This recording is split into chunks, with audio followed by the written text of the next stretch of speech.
Assalamualaikum warahmatullahi wabarakatuh. Halo sahabat sejuta kisah. Bahagia sekali kami bisa kembali hadir bersama Anda. Dan seperti biasa, kami akan menghibur Anda dengan sajian cerita-cerita misteri yang menarik.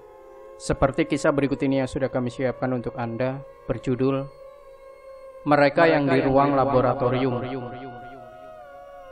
Sebuah kisah lama bahwa ruang laboratorium biologi sekolah ini merupakan tempat terangker. Desas-desus keanehan kerap menjadi perbincangan, entah kalangan guru, tenaga kependidikan, bahkan siswa.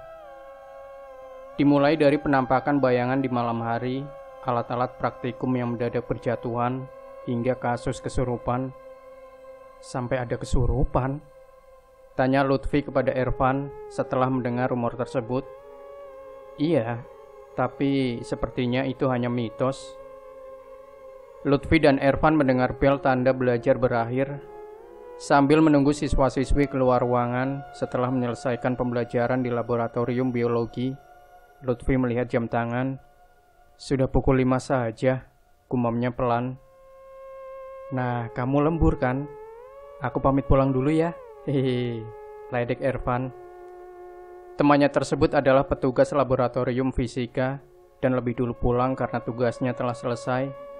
Berbeda dengan Lutfi, ia masih harus merapikan alat-alat praktik yang baru saja digunakan siswa untuk pembelajaran, serta menyusun laporan yang ditinggalkan oleh petugas sebelumnya. Sebagai karyawan baru, tugasnya cukup banyak, terlebih pekan depan ada visitasi dari pihak penilaian sekolah.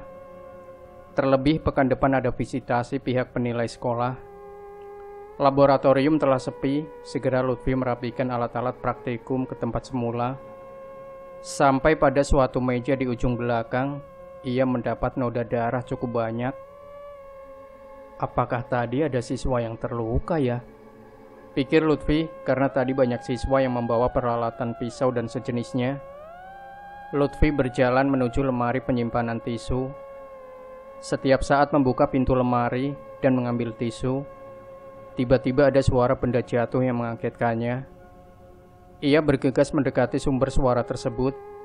Tak disangka sebuah alat peraga organ tubuh manusia yang awalnya dipajang di atas lemari tempat penyimpanan jas praktikum pada tepi dinding belakang terjatuh. Benda tersebut mendarat di atas meja yang hendak dibersihkan oleh Lutfi. Bergegaslah merapikan alat peraga dengan tubuh manusia tersebut ke tempat semula, serta dipungut bagian-bagian yang tercecer oleh Lutfi. Ia merasa lega bahwa alat tersebut dan meja yang tertimpa tidak mengalami kerusakan. Tetapi mata Lutfi secara tidak sengaja mengarah pada bibir alat peraga itu. Terlihat bibir alat peraga organ tubuh manusia itu tertempel darah di atas meja. Ini boneka seperti menjilati darah. Lutfi merasa tergelitik dengan dugaannya. Mana mungkin ada alat peraga dengan tubuh manusia yang hidup menghisap darah manusia. Tetapi ia terkejut saat hendak membersihkan darah di atas meja. Percikan darah yang awalnya ada di atas papan meja telah lenyap tak bersisa, seperti diusap oleh sesuatu.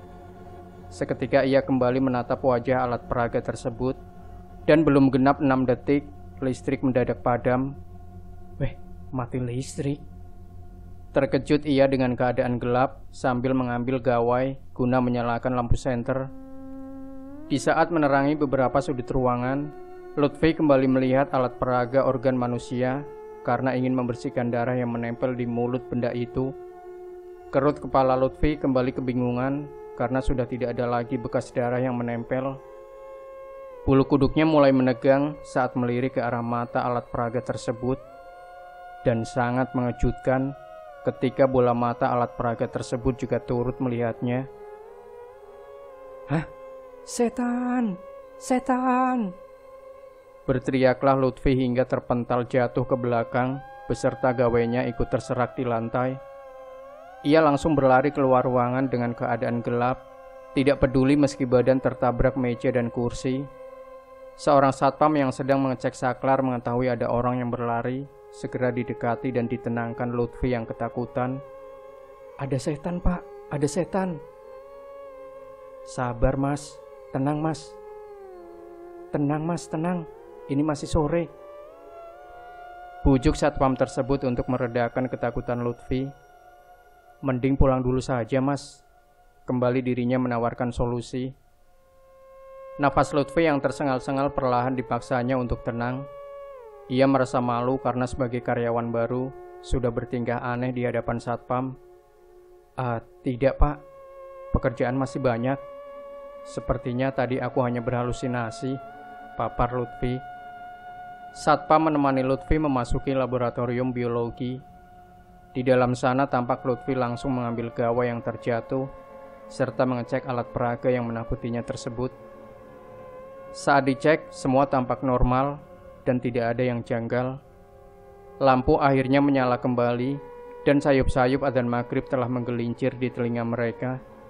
"Sudah maghrib, Pak. Bapak dapat kembali mengecek gedung lain, nanti keburu kemalaman."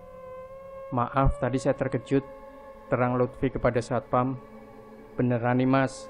Tidak apa-apa, saya temani saja." "Iya, Pak. Kasihan nanti pekerjaan Bapak terhalang." Satpam mengangguk dan meninggalkan Lutfi sendirian di ruang laboratorium biologi. Pintu laboratorium lagi-lagi terbuka pelan. Mata Lutfi menoleh ke arah pintu. Terdapat tangan yang melambai seakan memanggil dirinya. Saat dipandangi dengan serius, ternyata tangan tersebut adalah kode dari satpam yang mengajaknya keluar dari ruangan itu. Kepala Lutfi mengangguk dan perlahan berdiri dari duduknya. Ia memberanikan diri melewati barisan sosok pocong-pocong yang masih duduk tertunduk. Saking takutnya, tangannya beberapa kali menyentuh tubuh pocong di sekelilingnya. Rasanya dingin dan mengerikan. Tiba-tiba, tangan salah satu pocong memegang kaki Lutfi. Sontak terjerembablah ia ke lantai. Kepanikan tak bisa lagi ditahan. Berteriaklah ia meminta tolong. Wajah seram salah satu pocong menatapnya tanpa ekspresi. Hah? Pocong! Pocong! Setan! Satpam yang mengetahui hal tersebut langsung memberanikan diri masuk ke laboratorium, lalu menarik Lutfi untuk segera melepaskan diri dari jeratan pocong. "Wah, gila setan! Pergi! Teriak satpam sambil menarik dan menendang tangan pocong. Ternyata membawakan hasil. Dengan kekuatan yang tergesa-gesa, akhirnya mereka berhasil melepaskan diri dan berlari menuju pintu keluar. Lutfi dan satpam dengan nafas tergopoh-gopoh telah sampai luar ruangan laboratorium. Berbalik badanlah mereka melihat ke dalam ruangan dari luar. Dan di saat yang bersamaan, pocong-pocong tersebut juga melihat mereka. Satpam yang merinding ketakutan langsung menutup pintu dan mengunci ruangan laboratorium tersebut. Pocong, Pak." Ucapan Lutfi terbata-bata kepada satpam di sampingnya. "Iya, Mas. Aku juga lihat. Awalnya aku tadi mau ngecek dirimu di ruangan ini. Tapi kok tiba-tiba ada penampakan itu."